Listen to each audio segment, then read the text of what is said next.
And we are live. Ladies and gentlemen, welcome to the first episode of Entrepreneur Toolbelt podcast by myself, Antoine Campbell.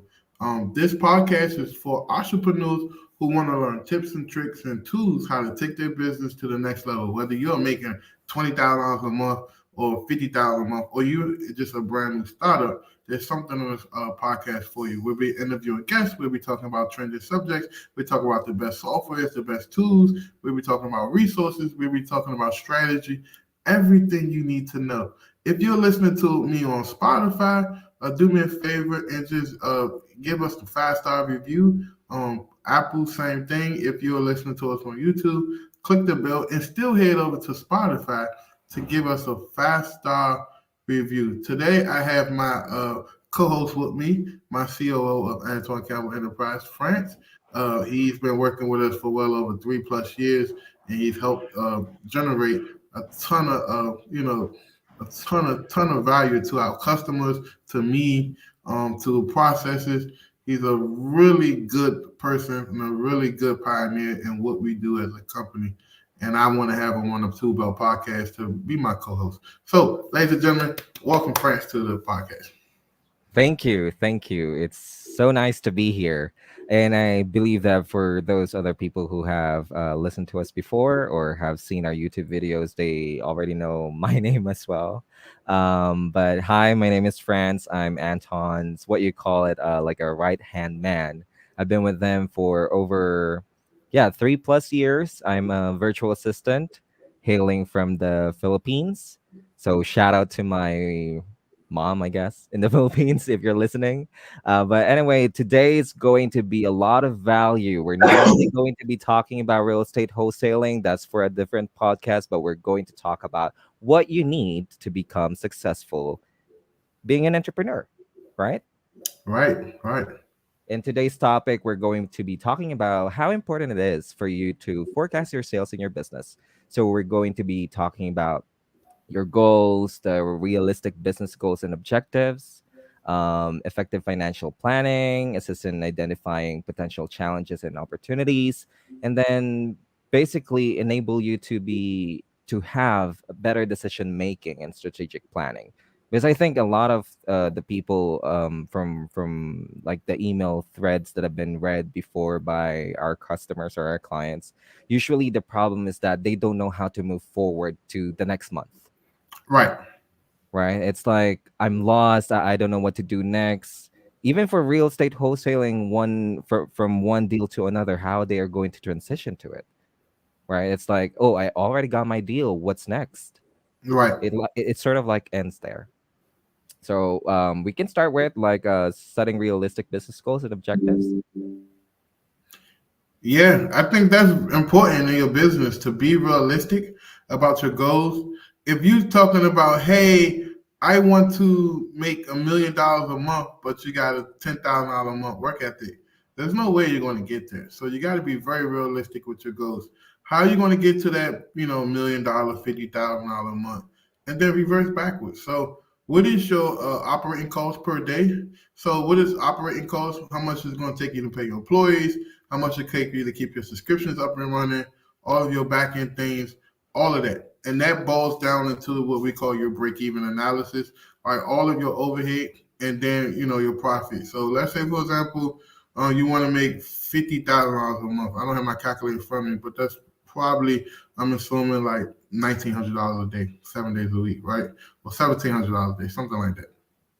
And the point of that is, and the point of that is, if you want to make that type of money, then you need to forecast what I need to do consistently day by day, and they set the expectation. So if that's $1,700 a day, then what type of product am I selling, or what type of services am I rendering for me to receive that, and then how many leads or appointments or phone calls or online orders, whatever that looks like. If you have a $100 product, a $50 product, obviously $1,700 a day, $100 product will get you to 17 sales that you'll need to hit your daily goals. So you just got to understand that and be able to forecast that. So if you're saying, yo, I want to hit 1,700 a day and you only hit $200-$300 days, then you might have to go back to the drawing board because that's going to be a lot for you to make up throughout the month. So being realistic, setting your goals, and then your day to day operating costs is very important. That's right. So set financial goals, start by defining your short term and long term financial goals as well. So there's always going to be like a difference when it comes to establishing your short term goals and long term goals. So, how about you, Anton, as an entrepreneur for a very long time already? How do you usually figure out what will be your short term goal and then what will be your like long term goal? Long term goals are to me 5 year and out. So like my long term goals is maybe have a company uh, that we're working on that owns multiple other companies, and collectively everybody's all the companies bringing in well over between $5 and $13 million a month in top line revenue. So that's my 5 year goal, right? My for right now goal is to be able to build a business where we are able to um, take that money and funnel it back into the businesses that's buying businesses. So, six figures, 6 figures a month consistently, hiring great quality people, letting the people really take charge, and then just being, active in the business maybe 2, 3 hours a day. In the mornings, take meetings, in the evenings or afternoons to meet and greet new customers to sign on to various businesses that we have. Right.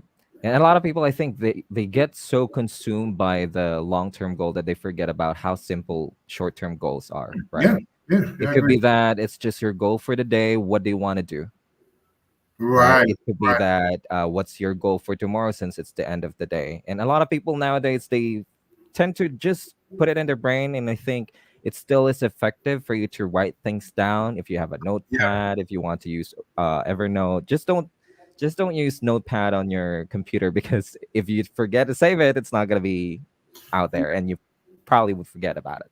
Even for me, a quick hack is I get a composition book and I write the day of the weekend, and I Mm. write the top 5 or 7 things I want to do today.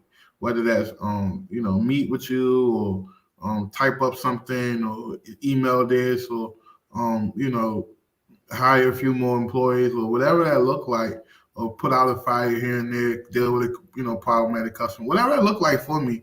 I'm gonna write that down and I'm gonna cross it out as I finish. And then whatever I don't complete, I move it on to the next day and put that at the top of the list. And then whatever I gotta do that day, I make it secondary. So that way, by the end of the week, I'm crushing 80, 85, 90% of the things I set out to accomplish that week. Perfect. Yeah, that's correct. That right there, guys, is a very simple way to do it. Me and Anton, we're very simple when it comes to things, so that we can follow through with it on the following day. It doesn't have to be like an intricate system that you have to do, right? It could be a very basic, like what we mentioned earlier, like just a simple notepad, a physical one. You just have a pen and paper, and then that's it. Right. Next, assessing the current financial situation. I think a lot of people are sort of like not very realistic at times because Mhm. it could be that because it might be what you call like pride. You're prideful about your craft, about this and that, and sometimes you couldn't accept or you wouldn't want to accept what you actually currently have in your financial situation. Right. So when you evaluate your income, expenses, and assets and liabilities, how did you do it for the last, like, let's say 2 years of your entrepreneurial life? So for me, I'm big on saving. So majority of the money get put up for long term investments. And then, as a newer company, you have to weather the storm. The first 5 to 10 years of a company, is very up and down, very inconsistent. So you may have a great, 3 days for the last 3 4 days and decide that, yeah, man, I'm gonna go buy blah blah blah. Not understanding that next week or for 2 weeks straight, it may be slow for you. So you want to have reserves for your payroll. You want to have money for softwares and subscriptions and all the day to day stuff that you don't take in consideration. And then you want to get in the habit of just paying yourself a consistent, salary weekly or whatever that may look like for you. So if you're saying, hey, all of my bills collectively is 7 grand a month, then I want to pay myself 10 grand a month. So what does that look like? That's 2,500 a week. But if the business not bringing enough to support your salary, then you have to take a pay cut first so you can meet your obligations first, right? Because we all know as an entrepreneur, you get paid last. So you got to take care of your team, your bills, your clients first, and then you. So I think a lot of people make that mistake, but that's my priority as an entrepreneur.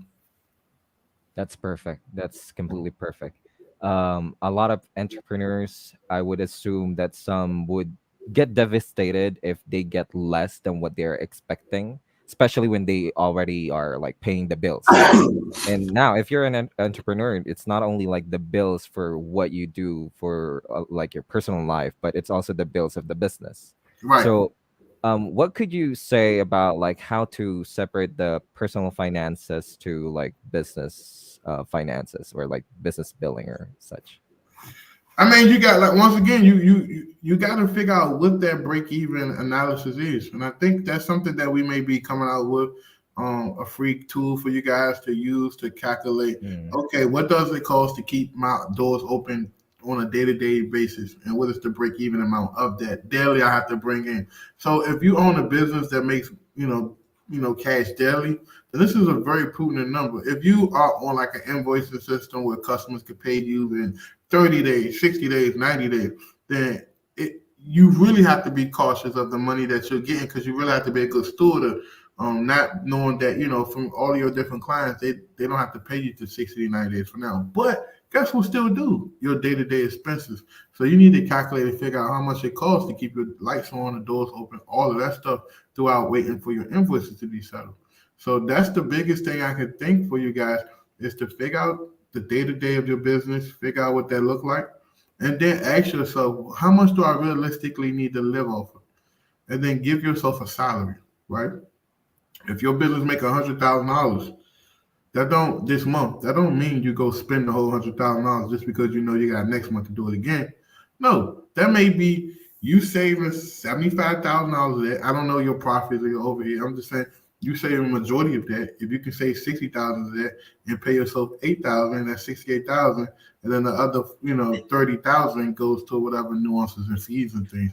Because obviously at the end of the year you still have taxes and stuff you got to sort out, but you got a whole year to figure that out, and then you can defer your taxes to October.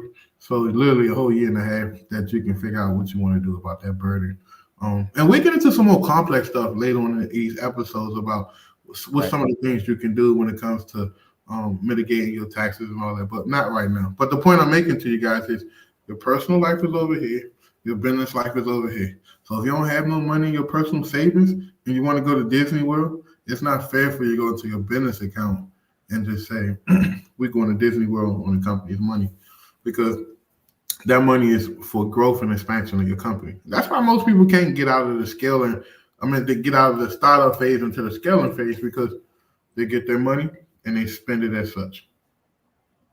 Perfect, perfect. Those are some gems about financial literacy coming from Antoine, but it's not something that we're actually just talking about it lightly today, but definitely in the future as we go along with the Entrepreneur Toolbelt podcast, we're going to be talking about everything related to that are very specific as an entrepreneur, right? Because we've been here in this business for a very long time. We've done this and that, and we would like to sort of like cumulatively collect all of those information that we have gathered over the years or for the entirety of Anton's professional life to actually help out people and make them realize that this could happen to you, this could happen to your business. What can you do to prevent it, and it's most especially how can you actually overcome it?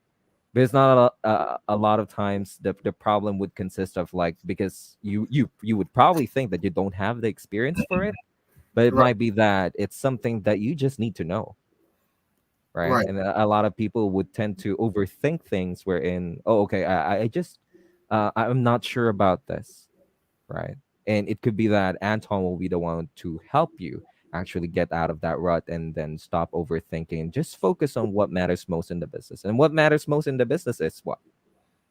What matters most in a business is profitability, right? Because if you put profitability last, then you can't afford good quality people. So some Mm, people are going to sit here and tell you people matter first. That's not true. Because if you can't afford to bring in quality people and continuously pay them consistently, they're going to up and leave you. So I say, profitability, then people. Because once they see that you're a good steward of money, you can pay, you can take care of people, they want to continue to work with you. They want to make this their home. They want to, spend the next 10, 15 years here. Most people want stability. Nobody want to keep jumping from job to job. So you as the employer, if you can give good working conditions as well as fair and equal pay, you're going to have quality people working for you. Right. Definitely. So now we have already talked about some of like the other things that you may want to consider when it comes to sales.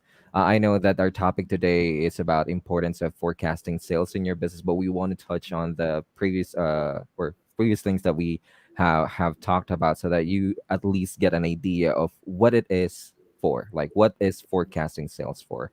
Today, we're not going to be talking about the tools that we use to forecast, but we'll glance over some of the things that you can actually use, depending on what tools you actually use for or what software you use for your business, especially if it's Stripe.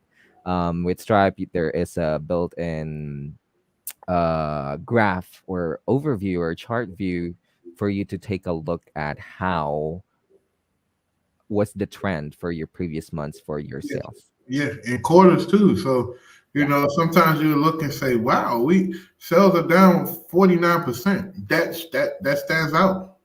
And then you can go back. You can go look and see like, okay, what happened last month that didn't happen this month. You can look maybe like all businesses have slow seasons. So write down this your homework for this episode, guys. If you're listening to us on whatever platform you'll be listening to us, write this down and tag us in this. What slow season or what season that your business have a slow season. Every business have a slow season, right? Certain businesses relies on the government. So if the Congress is out for recess for the summer, usually stuff slows down for government contracting businesses, right? Then you have what we call like all seasons. Like if you're in a business that caters to a certain season of the year. Let's say, for example, we'll use Ocean City, Maryland, as an example. They have summer from June to September, right? So if you run a merchandise store, a beach store where you can go buy beach chairs and hats and coats, you're going to make a shit ton of money for them 3 months because literally it's wide open. Um, it's everybody and their mother at the beach. So you'll be making 40, $50,000 days, no cap. But then when the summertime and the peak season go away, you're still responsible for that rent through the slow seasons. And it may make sense to just shut it down because you made $3 million in 3 months. So if your rent is $3,000 a month, and your bills are averaging like another 1,500. So your overhead is $4,500 a month. 4,500 times 12. I don't know the math on that, but I know that that's probably well over 130, 140,000. If you just made $3 million, I'm pretty sure you run at a 40 to 50% profit margin, which you should be. You clear $1.5 million, right? So if you clear $1.5 million, doesn't it make sense to just pay all of your bills up for the year?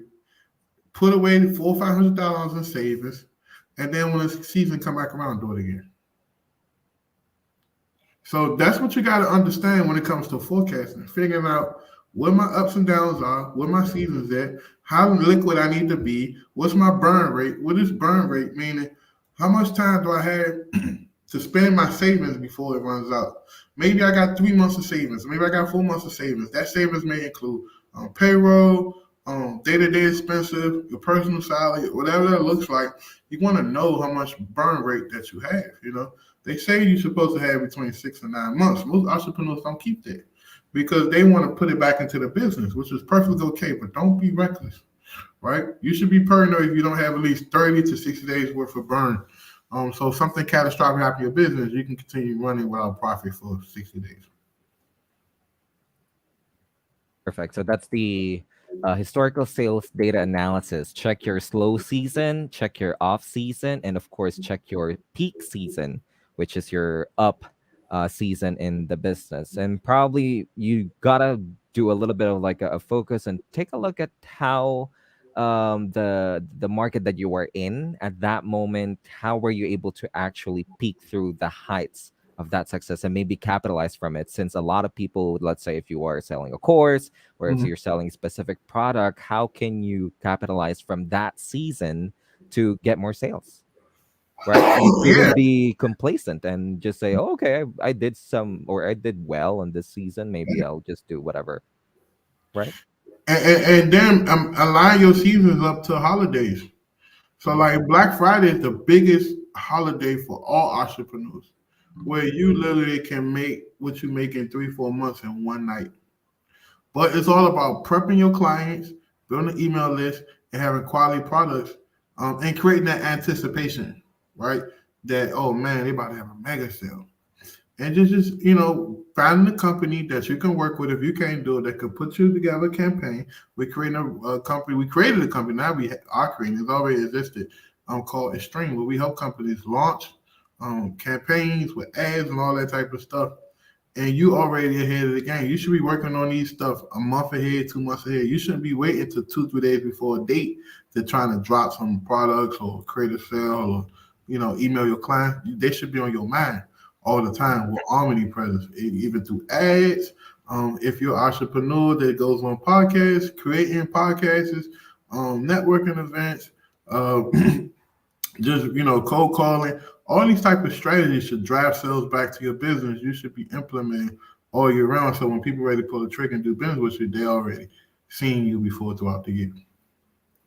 Right. And that's something that we're going to be talking about marketing in our next episode, which is going to be by next week. So we talked about the just a recap. We already talked about the historical sales data analysis and how you can capitalize from checking that data in your business. Again, you can check your payment processing tool, right?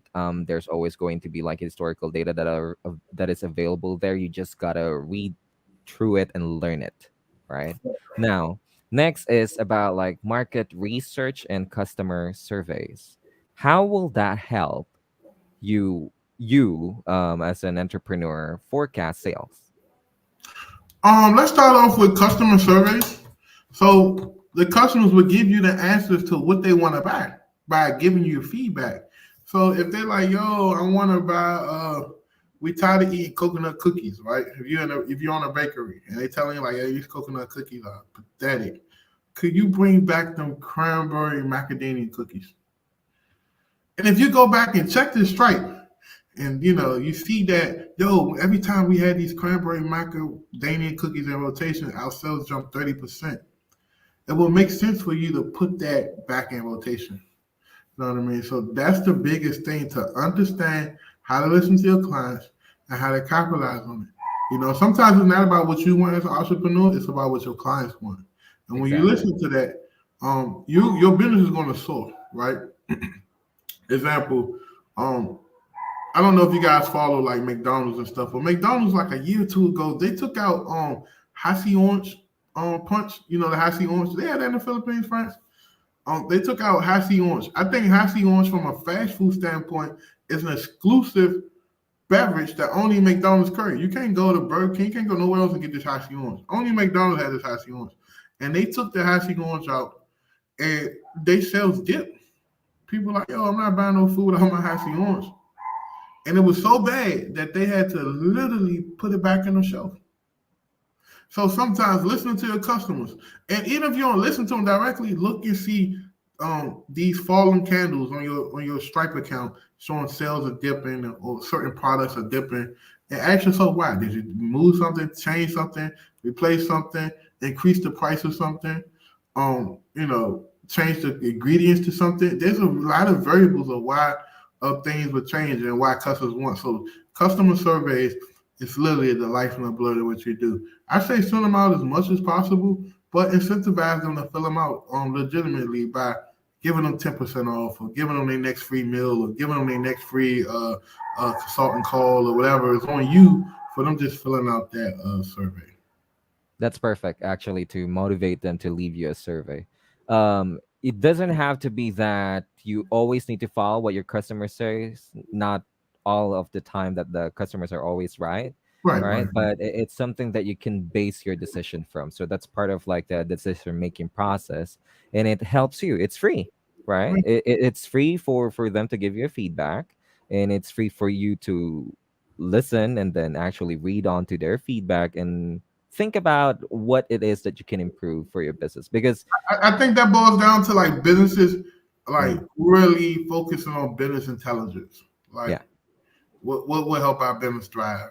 I think that's what a lot of entrepreneurs are looking to. And that's something that we actually planned on talking about as well, like customer focused topics and acquiring customers as well. So there is going to be like a tons of like again valuable gems and content that we're going to produce. So if you're here on YouTube, we would encourage you to like and subscribe. And then if you're on a podcast, so that we can see us all the time, you can subscribe to it, or you could give us a review as well and tell us what it is that you would like to hear next time.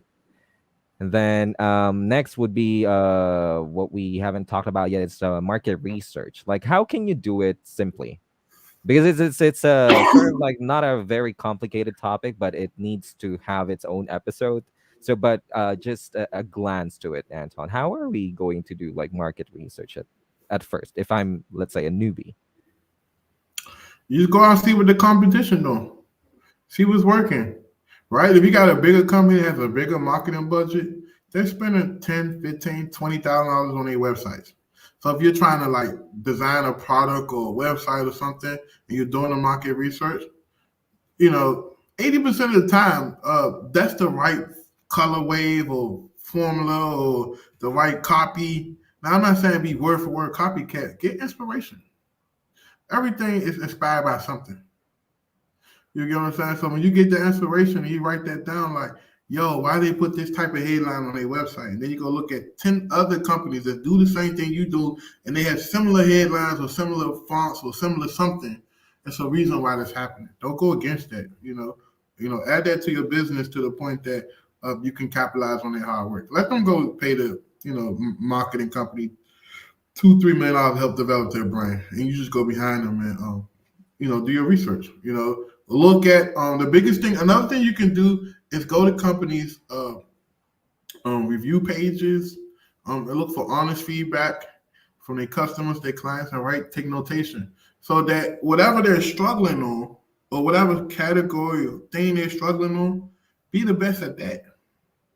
So if you know that this company, let's say for example, you have a restaurant, you want to be the best restaurant in town, and you go look at all your top competition restaurants, and the one thing you notice is that the food lacks presentation and the food is always cold when it comes out to the customers.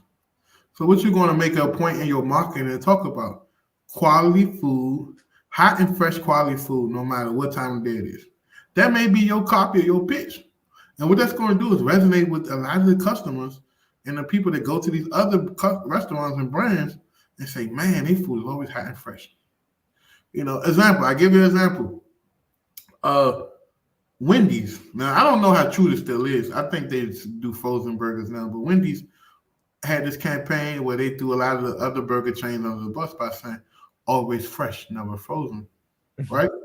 Yeah. So now you go to Wendy's knowing that yo, I'm eating a fresh ground beef hamburger that it wasn't, and nobody freezed it for 8 months in a factory from Wichita, Kansas, right? So that's their selling point. So ask yourself as an entrepreneur, what is my selling point in my business when it comes to market research? What could if I'm selling the same exact product as 20 other restaurants or stores or shops or print shops or VA agencies, whatever you got, what makes you different? When we create our agency, I said, what makes us stand out from everybody else? We charge a flat upfront fee, you know what you're paying, and then we offer a 6 month guarantee of service. Meaning that no matter what happens, it could be the last day of 6 month warranty. If something happened with your VA, we replace them free of charge, no question asked. And that right there will sell itself. So, make sure as you do your market research, what are some guarantees or some things that you can do that help sell your service or product by itself? Right. And if this is your first time hearing about us, you just saw us on your feed. Welcome to Anton Campbell's channel. And we also provide virtual assistants to not only just real estate wholesaling now, we can do it for everybody who's in the business market and who would like to virtualize their business. And that's something that we're going to be talking again in the future episodes, like how we did it in our business. How did Antoine virtualize everything that he can just work anywhere he goes? And that's, I think, is something that a lot of people would like to achieve, because it could be a hassle for you to drive from your home to your office, or it could be that you couldn't leave your kid, you couldn't leave your house, your dog, your pets, and it would be hard for you to travel, right? So you could do everything at the comfort of your home. And I think that with the recent or with what happened during the pandemic, a lot of people realize now, and I think this has happened with a lot of tech companies as well, that they realize that there's a lot of ways for their employees to work that they could just do it at home, right? Right, right. We was one of the first people that I can think of that I knew of that built a like a 2-story virtual office. We're looking to build a new campus within the next couple of weeks. That's going to be amazing. I think we might just document it and just do a little quick time lapse video to show you the possibilities of the virtual world, and that you can hire employees all around the world, not even just the Philippines, Costa Rica, Africa, wherever you float your boat. And then they can all be under the same roof and feel like a family by having this virtual office that shows them on video at all times, and that you're not just talking to people through text all day. Right. Everyone resonates towards the experience, but it doesn't have to always be physical. Doesn't Right, have to always happen when you see the person, but it could happen while you're at the comfort of your home.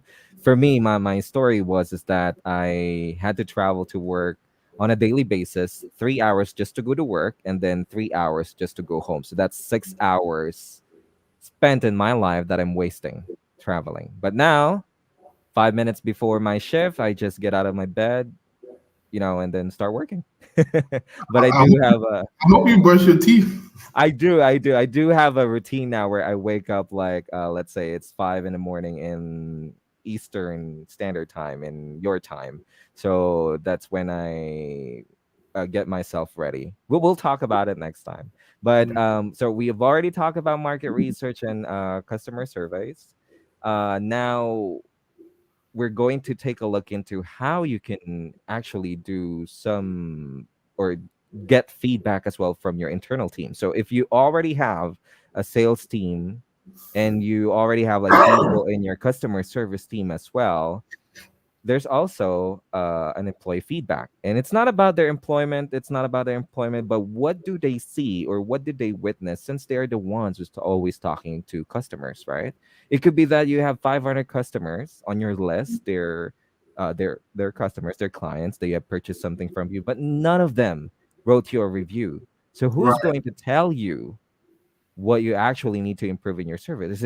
Is it because it's already good, or is it because that you're just not doing a customer survey feedback form, or no one's just reaching out, right? So how can you get or what's the importance of getting an input from your sales team and customer service team?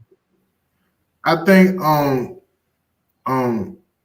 for one, a lot of people don't really put quality assurance as a priority. They just worry about get the money, get the money, get the money. Is it an Yeah. issue? Put out the fire, put out the fire, get the money, get the money, get the money. If it's an issue, put out the fire. And that goes against like everybody playing defense instead of being proactive and playing offense. So to answer your question, uh, that's what these micro meetings are for in this virtual office and all this stuff type of stuff. You could just ask people, "Hey man, how's your day going? How what happened on your shift?" Peek your head in and talk to your team. Be a part of the company. Don't just act like you're too good to talk amongst your employees. Another thing you can do is what we created over the years is a daily report or daily assessment per employee have to fill out. And what we talk about is what happened good and what happened bad. And then if we see something that stands out, we can address that as soon as we see the form, reach out to them, or address it in the next morning huddle. The morning huddle. Everybody should be doing morning huddles if you're working with at least 3 or more employees. If it's just you and one employee, it might not make sense to do a morning huddle. You may just want to meet once a week just to make sure all the fires are put out for the week before you go into the following week. Right.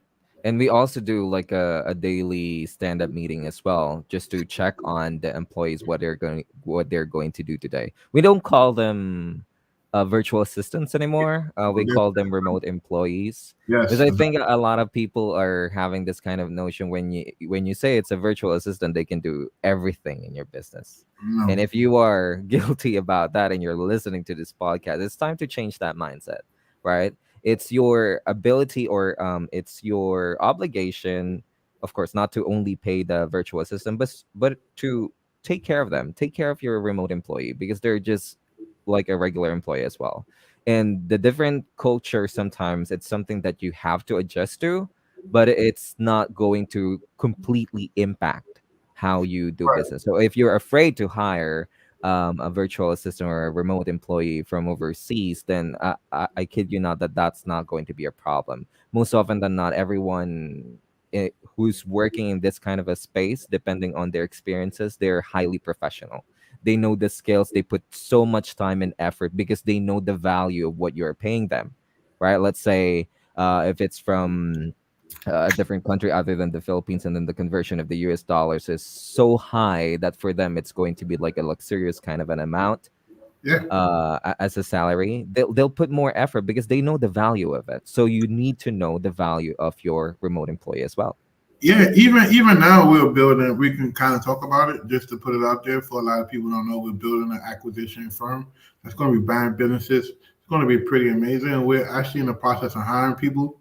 And the applications that I'm coming across, like legal counsels and legal aides and legal VAs, I seen one resume that you sent me earlier, France, where the lady was actually filing for affidavits on that behalf of the agents, the law firms, and sending it to the courthouses and stuff. Because a lot of stuff is just desktop work, right? If you can got a Yeah. pass log in, you can do it. And one like 3 years ago, I was talking to this big condo developer in DC. He was going to do some business. He's going to leave me about $2-3 million to do deals, and for some reason, I just ain't do it because my focus became different.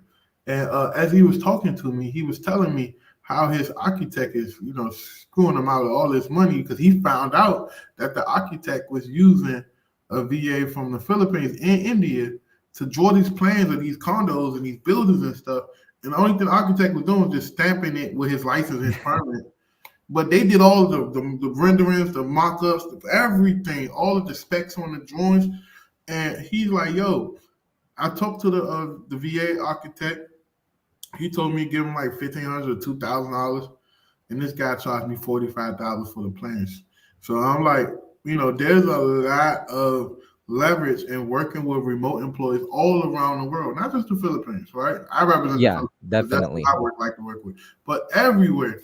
And once you crack that code, man, I'm telling you, you can take your business to the next level. Yeah. It also resonates with the culture, the company culture that you're creating. Right. Remember, if you have a sales team, if you have a customer service team, they're the ones who's facing your clients all the time. If you don't give them enough good experience as well as an employee, you don't do like weekly huddles just to appreciate them. You're not considering commissions because you're a little bit greedy on where the money is going or anything like that. And then you're not just giving them that kind of like an appreciation that they Right. deserve, right? They might not actually perform well, and then you would at the end of the day you would see your sales And, dip. that's an episode we can cover just on one episode. Yeah, yeah. Like dealing with morale in the workplace, like treating people, taking care of people, showing people even during the bad times, I still got your back. Right? You don't want to be the entrepreneur during the bad times. You screwing everybody over for your convenience, right? Mm? I said this earlier. I don't know who I was talking to, whether I was talking on here or somebody. What I said, no matter what, you get paid less as an entrepreneur. Oh yeah, you said it here. Yeah, okay, great. So you get paid less. That's something that I learned back in 2013 when I started my first business. It was slow and everybody got paid before. It's the landlord. We was renting the office. That guy, he came every month on the first and got his money, no matter if my business doing good or bad, right? The software companies that we was using to manage, if we don't pay it, guess what? They're gonna cut you off. So when you look at it and understand what it is that You got to get used to being last in the line. You got to be used to taking hits to the chin and paying stuff out your pocket if the business not doing good and doing well. That's just normal things, guys. And when you understand that and you go through these things, you become a lot wiser. You become a lot smarter. So that way, when your next go around, you won't make the mistakes. Exactly. Definitely. And just to piggyback on that topic, that you get less. It could be in the initial time of your business, initial season of your business, because maybe you're just starting out, Hmm. right? But it doesn't mean that that's gonna last forever. It Right. will. It will not. It's gonna be all worth it. There's no end, but it's all going to be worth it in the future. You just gotta believe in it, right? You have to build that kind of like a, it's sort of like building not just a habit for your business, but it's just building like that kind of an emotion or a trait of your Right. business, right? In our business, we do it like this, we do it like that. You explain it to your new employee, and then they have to sort of like follow through it, because that's the business goal. And a lot of remote employees, they do that. They always remember. I think we've had employees before that I talked to, I did an orientation about, and then we were talking about sort of like a specific culture that we were building. And then after like 3 months, he actually came back to me in a meeting and then talked to me about that. Hey, we're not doing this anymore. What happened? I kind of enjoyed it. I wanted this to happen. It always motivates me to go to work. And it makes me feel special as an employee. And that kind of like a thing is good to hear if you're a leader in the business, if you were the owner of the business, to hear that is something somehow fulfilling as well. It makes you be even more motivated. All I right. So agree. that's something again that we're going to be talking about: morale in your business, about your employees in the future. Again, if you are listening on our podcast on any channel, just follow or subscribe so that you can get notified if when it's going to be like the next episode. Today's Wednesday. We'll probably do the episode again on Wednesday next week, so that will be the 28th. And if you're watching from YouTube, leave your comments below. Tell us what you think about a podcast, and tell us and ask us questions. We'll be more than happy to answer them for you. Yeah, because this podcast allows us to really get high level with you guys. In real estate, you kind of dummy yourself down and water yourself down because it's such a simple business model, right? Like you just got marketing, you got acquisitions, dispo, that's it. Right? But general entrepreneurship, where you have these complex business models and different things, we can really go deep into strategies and what we've done over the years and how we took some of my businesses and scaled them. And a lot of my businesses we started from scratch, and majority of them was successful. Right, we didn't lose no money. We made money, but the most exciting thing is going into a new business model, buying businesses, and then having a unique strategy that you learn from real estate to acquire these businesses. And now, you can grow. So if we wanted to let's say, for example, we want to get into the software business. Instead of starting it from scratch, maybe I buy a software agency that does software work for other companies, just so I can have access to some of the top developers without me having to go to the vetting process. So that's the biggest thing about being able to acquire businesses. You can go like for our VA agency, if we want to scale more without spending more ads and things, we may go acquire a shit ton of VA boutique agencies for the sole purpose just to acquire their customers and their list. Right, so it's a lot we're gonna be able to talk about on this podcast, and I'm very excited because I feel like a bat let out of a cage that you can really talk about so much stuff. Right. Right. Perfect. Lastly, so we talked about the historical sales data analysis, market research, and customer surveys. If you're late on the YouTube video, you can just go back to the previous one or to the previous timestamps, or just go back a little bit and then listen to it again. And then we also talked about the sales team input, and now we're going to be talking about an expert opinion. So again, like what we said, what we shared earlier, is that Anton has been in the wild, wild west of being an entrepreneur for a very long time. I think more than a decade. It's not just a decade, right? Yeah, You're young. Yeah, Anton is young, but he's I think you have the same stories, or I have the same story as you have. That we started sort of like working very young. I started working when I was 16, Yeah, I've been working all my life since I was about 9. right? Legally getting a paycheck since I was 16. 15, 9 months. I got my first working permit. But then, actually making great money and living on my own since I was 18. So I'm 34. I don't know how many years that is, but literally paying my rent on my own and not asking my parents for a dollar since I was 18. Right. So this is going to be a little bit of off topic. Anton and I were just gonna be discussing some of our background so that you guys get to know us better. So when I started working, I actually was working with my aunt's office, and she paid me about like 50 cents per day. Can you Oh, dang. imagine that? But it was for like family, right? And I wanted to get um get experience from it and to know how to be professional so that by the time that I can work for a corporate office or for like Uh, a BPO, I'll be fine, right? But it was all good. It was all good. Learned how to that's when I started learning how to navigate my way through the Microsoft Office, like the documents and know everything. right. So trust me, guys, when I say this, I know this is not gonna come from Anton, but I'm very proficient with all of the tools that are out there. I do the development for Anton as well for like any software ideas I can implement it for him, and that's something that we could do in the future for you guys as well.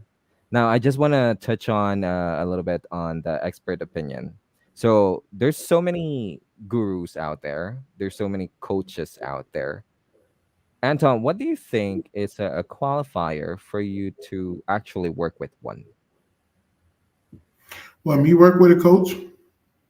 Yeah, like if for an entrepreneur looking for a mentor or a coach. Oh, entrepreneur looking for somebody to work with. So for me, it boils down to your needs, right? I just don't take on anybody and give you a cookie cutter thing. Like for years, we always provided the implementation side of things for business people. So a lot of the gurus and my guru friends, they just put together a course or a group coaching shit and teach you all this, stuff. And I'm not knocking it; it's good information, Yeah, But for us, what set us apart and why people appreciate us and why we have so much longevity in what we do. We don't have a big ad budget. We don't have a lot of celebrity endorsement people coming and saying, "Yo, he's the best of the best."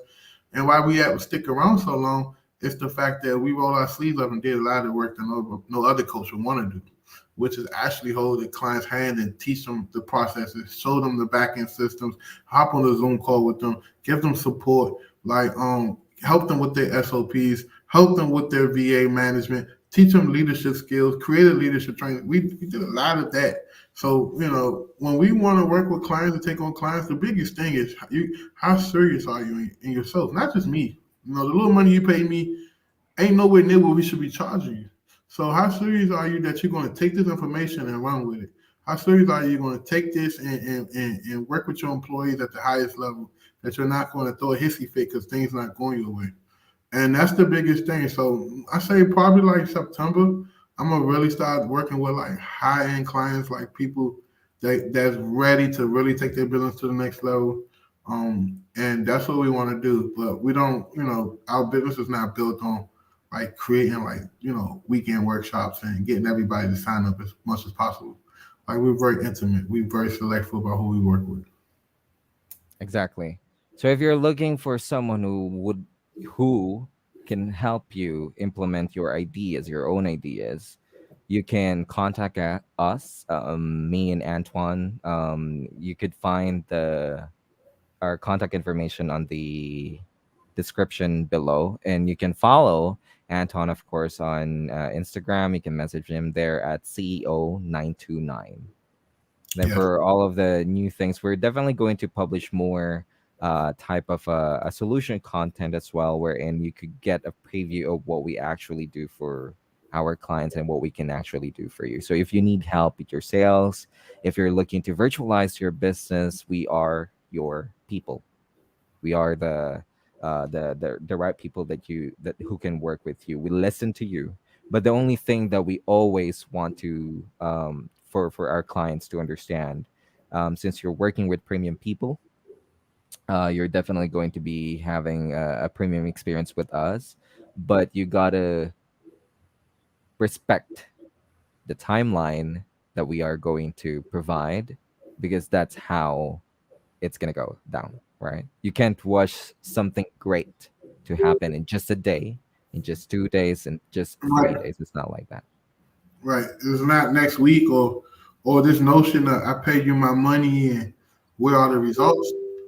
Like money, money is just money is just the differentiator to see if you're serious or not. The results come when you decide to roll your sleeves up and actually do what was taught or given to you or provided for you. Definitely. Our goal is for your future. It's always going to be for your future. It's not just a short stint. I think that's something that a lot of people would think about, like, hey, I purchased a course, or I did this just for a year, that you would think that that's only just for a year. But it's not. It's going to affect your future. And again, that's something that you would want to secure. It may not happen today, may not happen now, but it's definitely going to happen for you as long as you have the right way to do it. And right implementation is very important. Right. All right, so we're gonna have more episodes in the future. We did the season one back then, but it's we did interview a lot of our entrepreneur friends, right? But Yeah, now we we're interview a sort lot of of people. like, yeah, we interview a lot of people. If you want to take a, or if you just want to search it, you can just key in Entrepreneur Toolbelt podcast with Anton Campbell. It has been I think a year, and now we are doing it. It's gonna be me, France, and Anton's going to be talking. We probably would bring in some people as well, or entrepreneurs, to give you more ideas as well for your business. Again, this is a consolidated experience for how we did our business, and it could be like 2 decades worth of experience, I guess. I have a lot of background when it comes to like companies and how they did it. I work with so many us organization. I don't think that I've worked with a local company, actually, now that I think about it. I never Yeah, did. local companies are my favorite, like brick and mortar local companies, Yeah. because getting customers in the door is something that I'm good at. When I had my tag and title, I used to have to line out the door every day and never ran. Like we ran like pay per click before I knew what pay per click was. Like I pulled out one of my old Google accounts for France to start running ads for me for one of our new companies, and I looked at one of my pay per click campaigns. It was from 2013. I said, "Sheesh." Oh wow, that was 10 years ago. Yeah, yeah. So, man, we that was one of the funnest moments of my life where once you understand sales and maybe I may pull up some of my old Intuit. I used to process my. I had a whole accounting software doing Intuit, and I don't really talk about money, but we was doing $30,000-$40,000 a month every month consistently, and I was 22, 23. So imagine being that young and trying to become a good steward of money at that early age and being responsible. That's a lot of pressure. So the videos and the music, television, and the culture tell you to go buy a chain and go buy rings and take vacations, and I just didn't desire it. And one big thing I think for a lot of you guys that's going to be the cheat code for your success is to get you a significant other.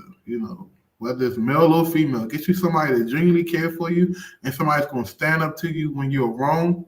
That's going to tell you what you need to hear in order to be successful. Give it all the yes people around you that just cater to you and submit to you, blah, blah, blah. Even France, for me, he's a very good, firm guy. He go against me sometimes, and I don't think we should do that. I don't like that idea. And that really keeps the glue together for us. So get you somebody around you that's going to tell you exactly what you need to hear, not kiss your ass. Yeah, definitely. I would do that to Anton sometimes because I'm not like in a negative way, but it's sort of like I'm looking into like the business aspects of things, right? That's what you call business intelligence, is wherein you sort of like dig deeper to the idea and see how it's going to be sustainable in the future, how is it going to work out well for the future as well. Right. But anyway, I think this is about 55 minutes already, so we can wrap it up. Yeah. Thank you guys so much for tuning in to episode one, season one of the Entrepreneur Toolbelt. Exactly for entrepreneurs looking to grow and scale their business, whether it's a brick and mortar business or virtual or digital online business. If you are interested in working with us, whether you need funnels build, website build, consulting, implementation, you want to get more leads coming into your business, whatever the case may be, one-on-one coaching, whatever that may be for you in your journey, don't ever hesitate to reach out to us. The link is in the show notes. We're here for you. We're wanting to help you and take your business to the next level. Lastly, thank you to our sponsor, Approval. If you are an entrepreneur with less than a 720 credit score, head over to approval.com. Fill out the information. They give you a free credit audit, no strings attached. If you decide to work with them, it's a simple fee, and they work with you for 1 year until you get your credit right. If you're already working with them, one of the biggest things I recommend is to pay down your credit cards, pay down your existing debt. So as all the negative items come off, your score shoots up. Don't make any more. Don't have any more late payments, and don't take out any more loans until you get your credit tightened up. So that way you can get funded for $100 to $200 easy.